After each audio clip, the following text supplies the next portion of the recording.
आज के इस वीडियो में हम लोग गॉस थ्योरम को प्रूव करेंगे, वो भी बहुत आसान शब्दों में। तो according to Gauss theorem the net flux through an enclosed surface is 1/ε0 times the net charge present on it.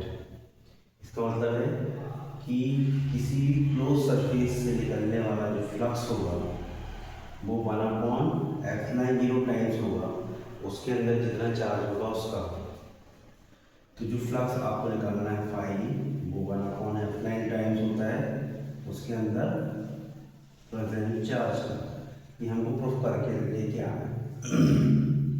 तो प्रूफ करने के लिए सबसे पहले ये पॉइंट चार्ज है ओ जिसपे प्लस की चार्ज है, उससे r डिस्टेंस पे पॉइंट पी लेना है और इस चार्ज को आपको बंद कर देना है, क्लोज सरफेस बना देना है।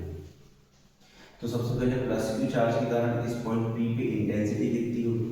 तो इंटेंसिटी का फॉर्मूला हम लोगों को पता है 1/4πε0 क्यू अपॉन आर स्क्वायर।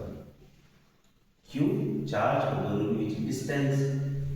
अब चूंकि इसमें भी प्लस क्यू चार्ज है उसमें भी प्लस क्यू चार्ज है, तो इंटेंसिटी जो होगी वो आगे की तरफ काम करेगी, तो उसकी जो डायरेक्शन होगी वो होगी ओपी। ओपी डायरेक्शन में इंटेंसिटी काम करेगी।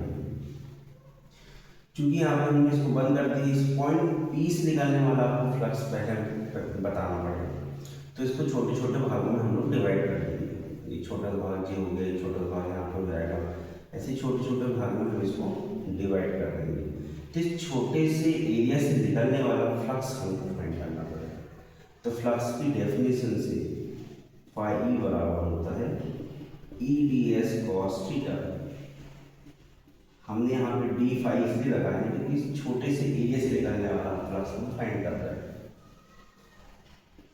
फिर उसके बाद हम उसका इंटीग्रेशन करेंगे तो टोटल एरिया से निकलने वाला फ्लक्स निकल के जाएगा। तो वैल्यू ऑफ ई पुट करेंगे आप यहाँ पे, तो उसकी वैल्यू होती है 1/4πε0 q upon r square d s cos theta. D phi बराबर इसको लिख सकते हैं क्यू अपॉन 4πε0 और d s cos theta upon r square. D s cos theta upon r square को आप डी ओमेगा लिख सकते हैं। सॉलिड एंगल जे यहाँ पे तीन सरफेस है, तीन टाइप की साइड्स हैं, तो इनके बीच बनने वाला जो एंगल होगा वो सॉलिड एंगल होगा। तो आप उसको सॉलिड एंगल लिख दीजिए।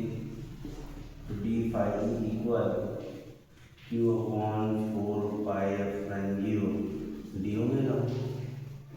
अब आप इसका इंटीग्रेशन कर दीजिए। इंटीग्रेशन करने में टोटल एरिया से निकलने वाला फ्लक्स आपके पास निकल के जाएगा। तो integration of d phi equal integration of q upon 4πε0 d omega. D phi का इंटीग्रेशन फाई होगा और क्यू अपॉन 4πε0 कॉन्स्टेंट है, डी ओमेगा ओमेगा हो जाएगा।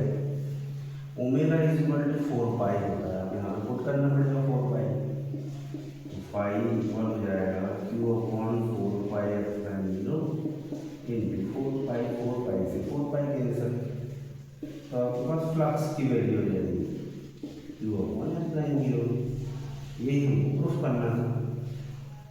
तो बहुत ही आसान तरीके से आप इसको निकाल सकते हैं।